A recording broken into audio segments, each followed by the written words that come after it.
Boa tarde, turma 71 ano. Para quem quiser acompanhar no livro, na apostila 3, capítulo 19, página 27 em diante, vamos falar hoje um pouco dos povos nativos do Brasil. Por enquanto, só você e o Marcos têm aparecido, então não vou dar ponto para vocês. Um ponto bônus. Mentira.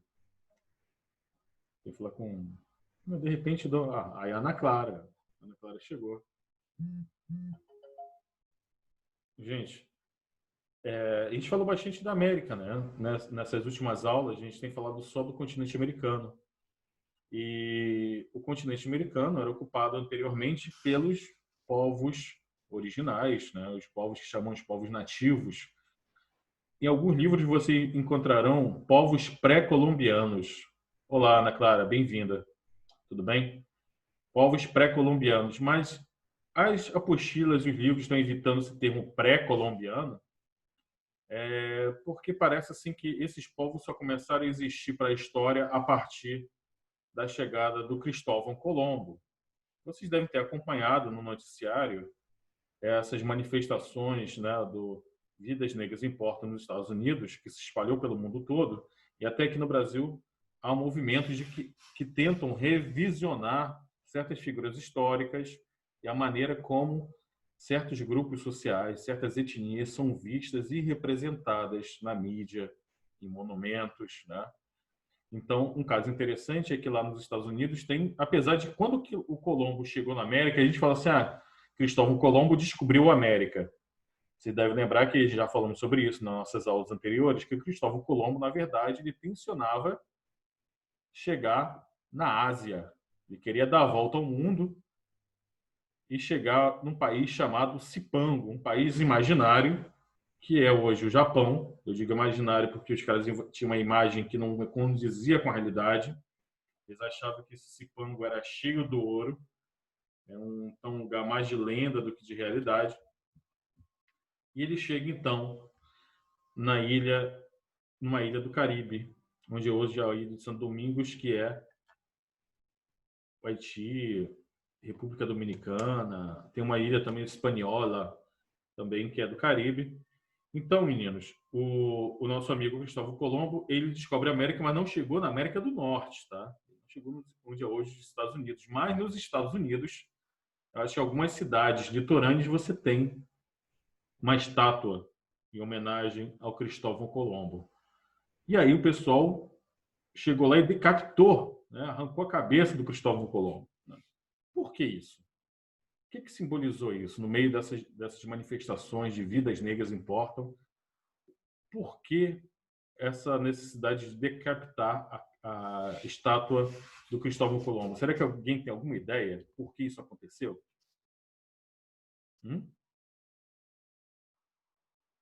Estou esperando a Sofia entrar. A Sofia está demorando. O que vocês acham, meninos?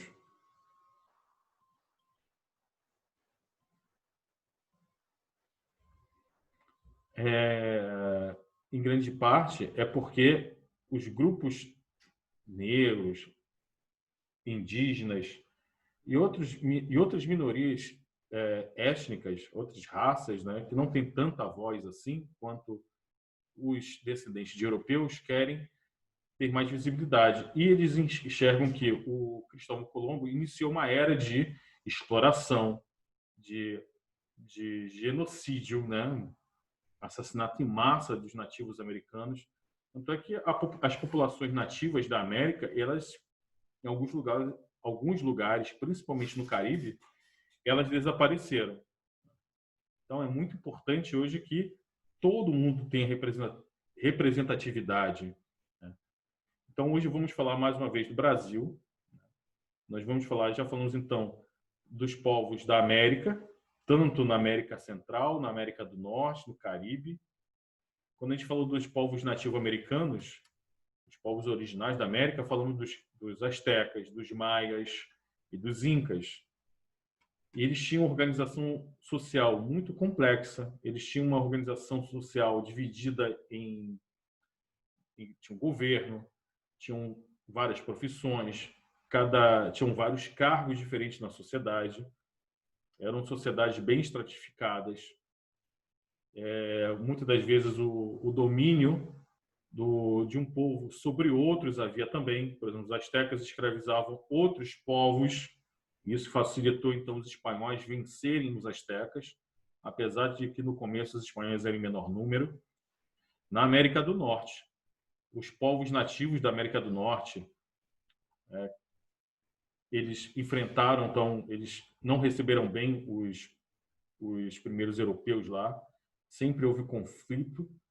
No século XIX, quando os americanos, após a independência dos Estados Unidos, os Estados Unidos começou então a expandir seu território para o oeste, aquilo que a gente vê no cinema, que é o cinema de faroeste, de western, né? Nós vemos sempre assim aquelas caravanas de camponeses, né, de colonos, tentando colonizar o oeste selvagem, e muitas das vezes eles entram em conflito contra os nativos, contra os índios. Então, a luta dos povos nativos sempre contra o homem branco, que tenta expulsá-lo das suas terras. E quando o governo americano dá um ultimato aos povos nativos para eles saírem daquelas terras e se mudarem para reservas, eles não aceitam, aí o governo americano declara guerra contra esses povos nativos. Há diversas etnias que tem na América do Norte. Cheyennes, Comanches, Apaches, Sioux. Então, houve uma guerra terrível e praticamente dizimou milhões milhares, centenas de milhares de habitantes nativos da América.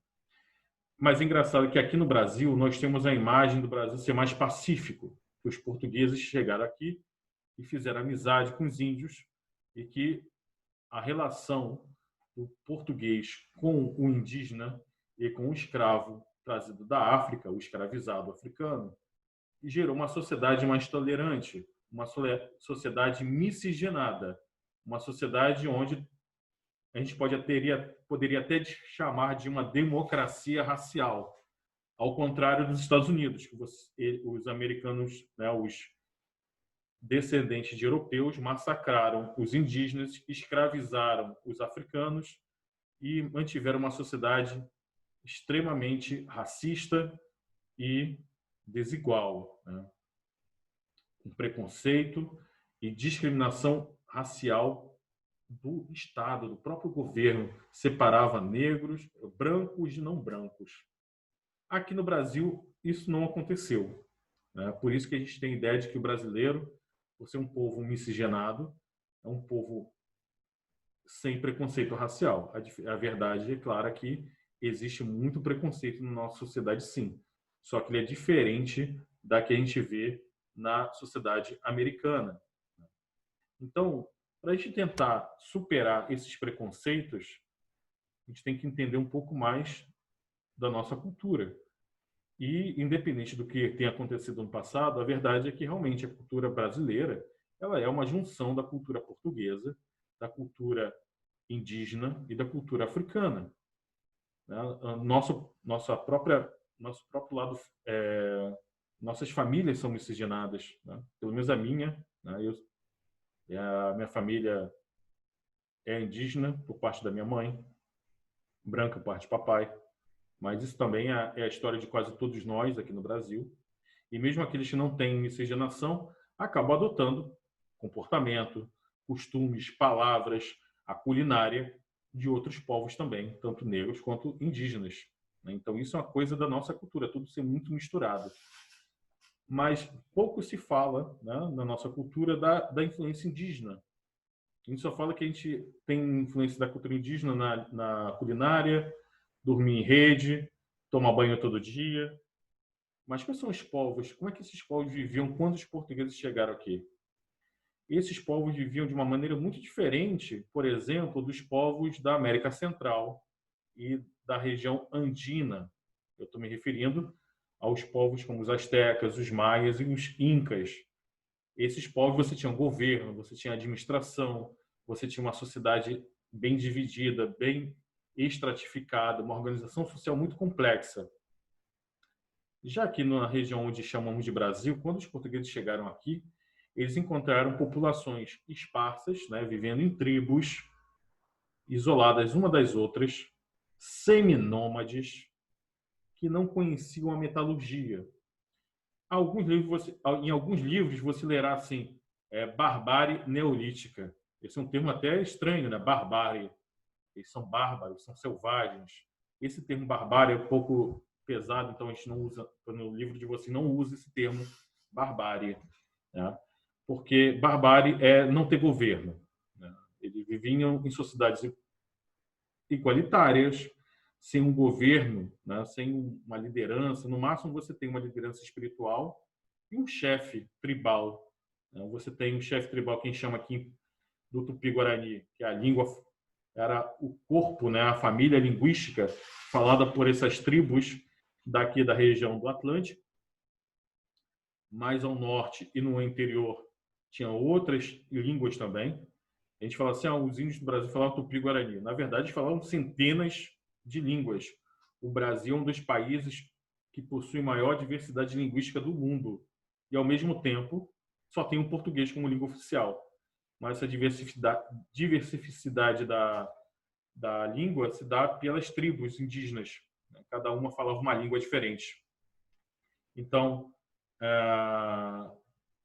os indígenas aqui viviam de maneira esparsa, né, em tribos, não tinha um governo, no máximo tinha um cacique, tinha um líder espiritual que a gente chama de pajé, que em outros lugares nós chamamos de xamã, né, alguém que se conecta com o mundo espiritual, buscando, junto aos seus antepassados, a divindades, a espíritos da floresta, né?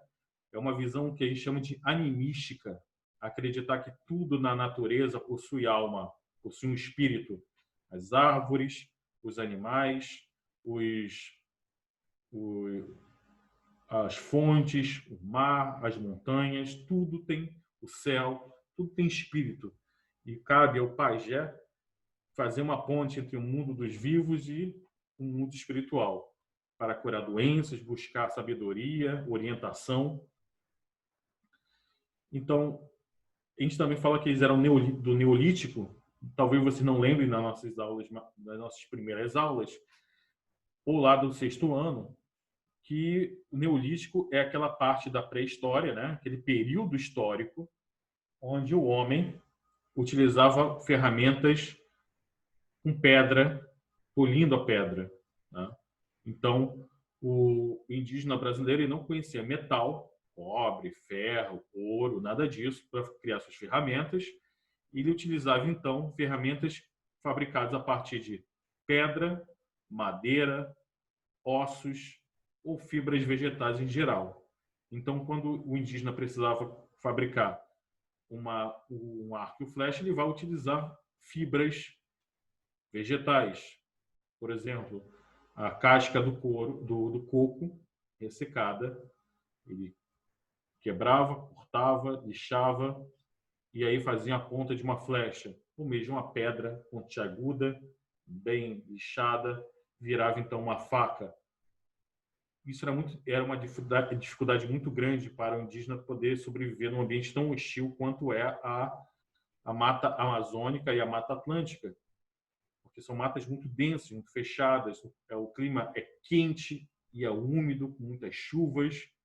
Então, não dá para você, por essa dificuldade do solo, do clima, e você juntar comida, né? Não é como na Europa aqui, enfrentando o inverno, os europeus eles guardavam, e guardam até hoje, cereais, né? Em silos, em celeiros, porque aqui no Brasil, se você guardar, estraga. Então, a culinária, a base da alimentação do indígena do Brasil será a mandioca, porque a mandioca fica enterrada, quando ele tem fome, ele simplesmente tira da terra, não estraga, não precisa guardar, não precisa construir um silo para guardar mandioca. Basta, no máximo, então, ele transformar a mandioca em farinha, e a farinha é fácil de guardar em cestos de vime, ou então na cerâmica, que vão se destacar muito no trabalho artesanal da cerâmica. Então, para a gente resumir aqui, o indígena brasileiro, ao contrário dos outros povos da região andina, como os incas, ou da Mesoamérica, como os astecas, viviam isolados um dos outros em tribos seminômades. O que é isso? Tribo seminômade. Nômade são aqueles povos que não têm uma moradia fixa. Eles precisam estar sempre se deslocando constantemente em busca de alimento. Populações tradicionais como caçadores e coletores precisam estar sempre se deslocando. Por quê? O caçador, quando acaba a caça, ele precisa ir para outra região em busca de caça. Então, os indígenas do Brasil não conheciam pecuária, não criavam animais e só caçavam, mas conheciam uma agricultura um pouco rudimentar. O que eu quero dizer com rudimentar? Mais simples. Então, se plantava milho, feijão, mandioca, como falei. Agora, frutos e outros tubérculos são retirados da natureza coletando, né? Tá claro até aqui, gente? Olá, Sofia. Tudo bem com você, Sofia? Que dificuldade para entrar, né? Mas você não está perdendo muito, não, tá? Eu só estou dando uma introdução aqui sobre o nosso assunto. Para quem chegou agora, unidade 19, tá? Povos nativos do Brasil, ok? Então, gente, alguém quer fazer algum comentário? Tudo bem, Sofia. Eu também acontece com o meu também. Então, alguém quer fazer algum comentário sobre? Então, ele está falando aqui bastante sobre a nossa herança indígena, né? E a gente tem que falar também sobre o contato. É o capítulo 19, Sofia. O contato dos portugueses com os indígenas. Quando Cabral, unidade 19, apostila 3.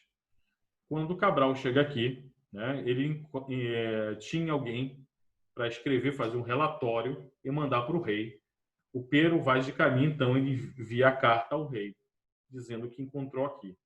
Ele fica impressionado, como todos ficam impressionados com a beleza da costa brasileira. Ele chega em Porto Seguro, eles ficam encantados com as belezas naturais, com os ares frescos. Era comum, na Europa daquela época, acreditar que as doenças eram causadas pelo ar estagnado, ou por miasmas. Miasmas seriam gases, ou aquele ar tóxico. Então, eles falam assim, o Brasil tem ares puros, um lugar arejado, com muito ar puro. Então, não tem pântanos. Mas ele fala assim, olha, mas não encontramos ouro, não tem especiarias aqui. Ele fala assim, a única riqueza que tem, talvez seja a maior riqueza, e isso é até muito bonito que ele fala do povo brasileiro, né, os primeiros indígenas, diz assim, é o povo que aqui vive, um povo bonito, jovem, forte, de belas feições, bem fornidos, bem formados de corpo. E a gente até brinca dizendo que ele dá uma atenção muito especial às indígenas, né? Imagina só aqueles homens do mar, meses no mar, encontram aqui no Brasil praia e as mulheres nuas, né? Então, os portugueses, apesar de serem muito católicos, afincaram raízes também. E começa com esse contato com os indígenas. E o primeiro contato é um contato amistoso. O Guarani, né, e o Tupi da costa aqui do Brasil, muito curioso, viu aqueles homens estranhos chegando naqueles navios, não sabia o que era aquilo, e aí busca fazer contato com o indígena e faz com o europeu, com o português, e faz amizade. Isso é interessante. No começo é uma certa amizade mesmo, uma desconfiança, uma curiosidade mútua, mas forma uma amizade. Tanto é que os portugueses convencem os indígenas a derrubarem as árvores e levar para os navios. Essas árvores que são essenciais na época, extremamente valiosas, árvores que eram conhecidas na Ásia por secretarem uma resina vermelha que seria utilizada então para o tingimento de tecidos. Não é como hoje em dia que a indústria têxtil e a indústria química podem produzir tecido de qualquer cor. Mas na época, se a gente parar para pensar na sociedade europeia, apenas os muito poderosos, os ricos de verdade, podiam vestir roupas, seda, caxemirra, ou até mesmo lã de qualidade, mas com cor, né? Quando você pega a imagem da Idade Média, as pessoas comuns são meio que monocromáticas. O tecido não tem tingimento, não tem cor. Já os nobres, os cardeais, o papa, os imperadores, reis, príncipes, os ricos burgueses usam roupas coloridas porque podiam pagar por esse tingimento. E aí o pau-brasil, que vai dar origem ao nome do nosso país, ele é, então, a riqueza extraída daqui, utilizando mão de obra do indígena. Então, o português conversava com o indígena, falava, ó, cara, vamos derrubar aquela árvore ali, vamos ser amigos, vocês carregam a árvore até o navio e eu dou um presente para vocês. Esse trabalho, que não é um trabalho escravo, é um trabalho livre, mas que não recebe salário, não recebe dinheiro, não tem, a gente chama de escambo, tá? Guarda essa palavra, escambo, é o trabalho em troca de mercadoria. E geralmente nos livros antigos, livros didáticos, sempre falava assim, que o português foi esperto, enganou o índio. Então, muito do preconceito que a gente tem contra os indígenas aqui no Brasil, a gente aprende na escola, sabe? O indígena é canibal, que o indígena é selvagem. Tinha até em português, em Portugal, a gente falava assim que o índio brasileiro não conhece a letra F, L e R. Por isso ele não tem fé, não tem lei, não tem rei, né? Então era uma visão muito preconceituosa do indígena também, né? Ao mesmo tempo que o português viu o indígena como sendo um ser quase puro, né? Mais tarde, quando vocês aprenderem sobre o iluminismo francês, sobre os filósofos franceses, vai ter um filósofo que vai dizer o seguinte, que o homem, por natureza, ele é bom, mas que viver em sociedade, buscando sempre a ambição, buscando sempre enriquecer, sempre querendo mais poder sobre os outros, isso acaba corrompendo. A sociedade corrompe o homem. E o Jean-Jacques Rousseau, que é esse filósofo, ele tira essa ideia quando ele fala do indígena brasileiro. Montaigne, também era outro francês, escreve sobre se o homem é bom ou se o homem é ruim, pensando no índio brasileiro. Porque ele fala assim, o índio brasileiro é bom, porque ele vive no mato, ele vive na floresta, ele vive na natureza, e lá não tem roubo, não tem assassinato, não tem traição, não tem brigas por poder. Então, o índio ele é bom por quê? Porque ele vive na natureza. Então tem uma visão meio conflituosa. De um lado, aqueles que veem o índio, um ser quase puro, o último ser humano a ser expulso do Éden, né, do Jardim do Éden. Enquanto que outros veem eles como selvagens, canibais, né, idólatras, vivendo em guerras, né, que não conhecem fé, não conhecem a lei, não conhecem Deus.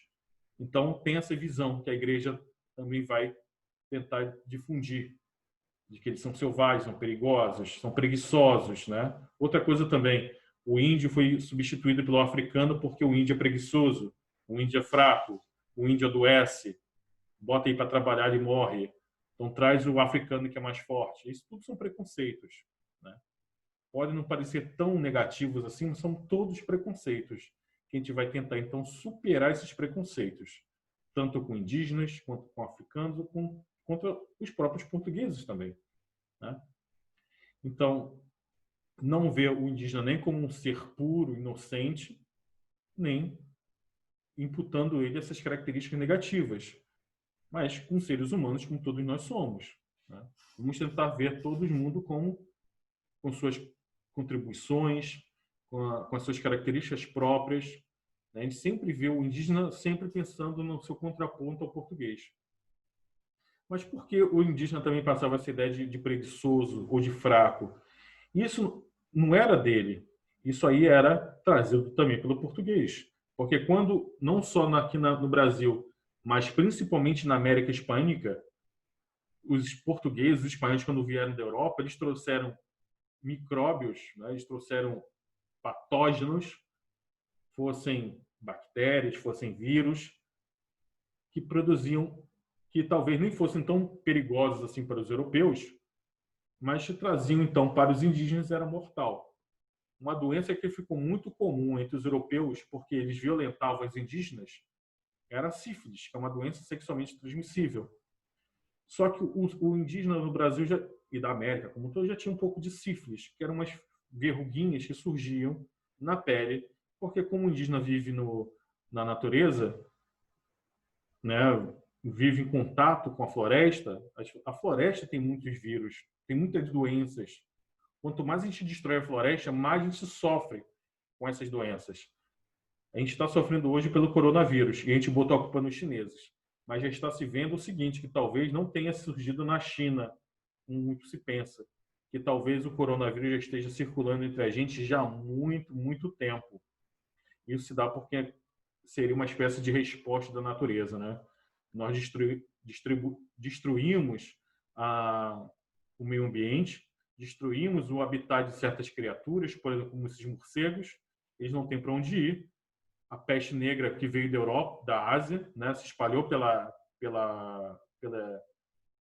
Europa, muito bem lembrado, Sofia, obrigado. Dizimou um quarto da Europa, né, e chegou através dos ratos que vieram dos navios vindos lá do Oriente. Imagina só, os europeus também sofreram com micróbios também, né, com esses patógenos. Só que eles acreditavam que era a peste, né, e a peste é uma coisa relacionada quase a um castigo divino. Deus estava castigando eles por seus pecados.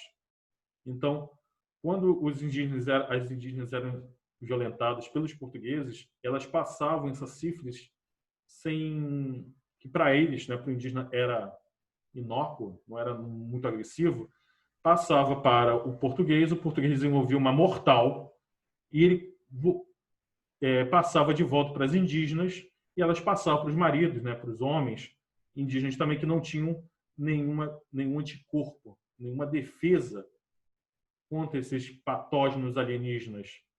E aí as pessoas morriam resfriado, uma simples gripe. O português vinha gripado do Portugal, espirrava no indígena, o indígena pegava aquela gripe, não tinha anticorpo e morria, né? Enfraquecia e morria. Então o contato, né, esse encontro entre povos, ele vai mudar tanto os portugueses quanto os nativos da América. A postura de vocês fala de choque de cultura. E é um choque mesmo, porque os valores de ambos os lados vão ser postos em conflito. E vai ter guerra. Quando os portugueses decidem, então, implementar a lavoura de cana-de-açúcar, a lavoura de cana-de-açúcar é um trabalho tenebroso. É necessário derrubar a mata, é necessário preparar o terreno, o solo, plantar as mudas, cuidar para que cresçam, mas na hora que você vai colher a cana, vocês já viram como é que é a cana? Ela tem uma camada de farpas pequenininhas. Se você passar a mão, você enche a sua mão de farpa. Imagine você, um trabalhador daquela época, entrando numa lavoura de cana com um facão na mão para derrubar e tirar aquela cana toda. Irmão, os caras se enchiam de farpa, era terrível. Eu tinha que primeiro fazer uma queimada para diminuir a quantidade de farpa e mesmo assim não diminuía. E é um trabalho tenebroso até hoje, é um trabalho extenuante, horrível. Imagine agora indígenas seminus fazendo aquele trabalho. É claro que eles não aceitavam. Eu não aceitaria. Você vai trabalhar que nem um desgraçado. Um trabalho que você não vai ganhar nada por aquilo e que você vai ser explorado para enriquecer um povo que vai levar lá para a Europa, vai enriquecer muito.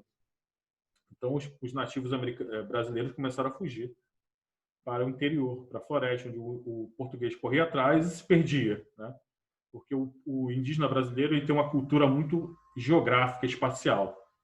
Então, eles desenvolveram técnicas no decorrer dos milhares de anos que viveram aqui na América, que eles conseguem, então, se localizar no meio da mata, né? A mata é fechada.